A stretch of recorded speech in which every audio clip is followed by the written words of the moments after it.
My name is Mary Alice McCarthy, and I am the director of on the Center in Education and Skills at New America. We're going to turn our attention to the second big theme of this conference.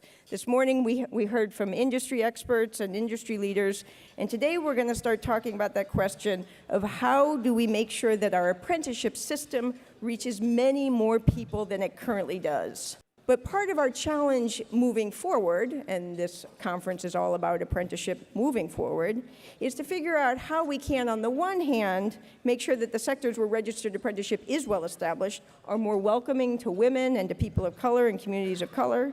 And on the other hand, how do we move apprenticeship into new parts of our economy, new industry sectors, and reach more young people through our K-12 system, our community college system, and our community-based organizations. Apprenticeship is a strategy that really gets to the heart of what Casey is about, and that's about creating opportunity and brighter futures for all families in America. And I think we're particularly interested and concerned about families perhaps who have not had as much access to opportunity or to really strong jobs in good fields. It's my hope that each of these panelists kind of illustrates the changing face of apprenticeship. I'd like to turn to Sylvia. Tell us a little bit, how did you decide to become a plumber? How did that happen? I got into property management, and one day, after, working my salary paid job, 40 hours, but really 60 to 80, with 2 cell phones and emails, you know how that goes. I just remember one time being in an empty apartment with a real estate agent that was trying to help her client rent an apartment. And I just leaned over the kitchen counter and I said, oh, I just want to be a carpenter, And she goes, her eyes opened up and she goes to her Volvo. She says, I'll be right back. She gives me a flyer for Building Pathways. And she's like, you have to do this. She's like, it's a 7-week pre-apprenticeship program to get into the building trades. And she's like, I'm going to be a painter, So, I had to dust my suit off because I haven't, put a suit on in a while. But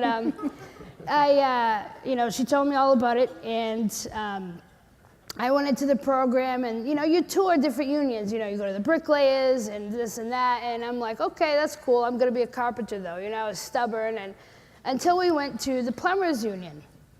Of course, big chip on my shoulder at the plumbers union. I'm like, plumbing? Yeah, right. Are you kidding me? And that was me in the beginning. And then at the end of the tour, I will never forget that feeling in the chair I sat in. I was flabbergasted. I had just soldered. I had so much fun. I learned about all this cool technology that plumbing has to offer. And, I never thought about plumbing when it comes to, solar power and saving energy.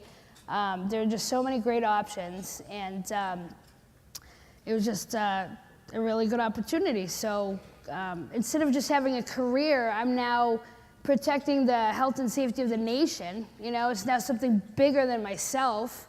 I started working a dead-end job as a security guard at Caterpillar, and that plant was in the process of being moved to Mexico. So I knew I needed a new opportunity, and I wanted to go back to school, but I had bills to pay, so I didn't have the time for schooling and things like that.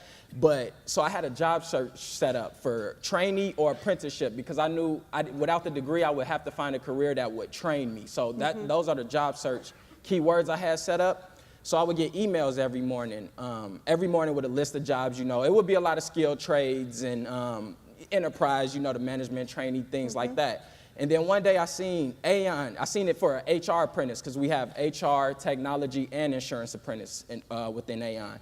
So I seen the HR application, and so my mom worked for Aon for 10 years. So when I seen the name Aon, it instantly resonated with me. So I scrolled through and I read the job application, and like the world just stopped in that instant. It said we don't want you to have any prior experience. If this is your first corporate role, it may not be for you. We're going to pay for you to go to school and do those things. And I felt like it was a lotto ticket when I filled out the application. A heavy responsibility we have in the future to ensure that the apprenticeship program grows and that we are fully involved in getting all these long-term unemployed people who dropped out of school for some reason or another. Someone had an accident, someone lost their home, someone was not just able to get enough money to go to school, or some people were laid off. And a lot of people have skills, and these skills are transferable. I have communication skills. I don't need to get another degree to smile at people and make them feel at home. So you can, it is a heavy burden upon us to ensure that we aggressively ensure that this apprenticeship program, in whatever sector it is, grows and becomes a big force in the country so that everybody can achieve the American dream. And this diversity piece is really essential. If we're talking about, the president has said that he would like to see 5 million new apprenticeships. That is a tremendous amount of growth from where we are now. And really, given the demographics of our country, given the goals that we want to accomplish through apprenticeship, you can't just leave diversity to the end. It can't be like, oh, well, now we need to do diversity. This is really about addressing structural barriers that people of color, that women face, that underserved communities face to getting these good jobs that we know can work. Apprentices in financial services and in business are pretty common outside of this country. In Germany and the UK, we have a large operation in the UK. And so the thought was, well, if they can do it there, then why can't we do it here? And so for me, it was both professional. We had a huge opportunity to get talent that was really blocked from coming to our company because you put up this barrier of a 4-year college at 18.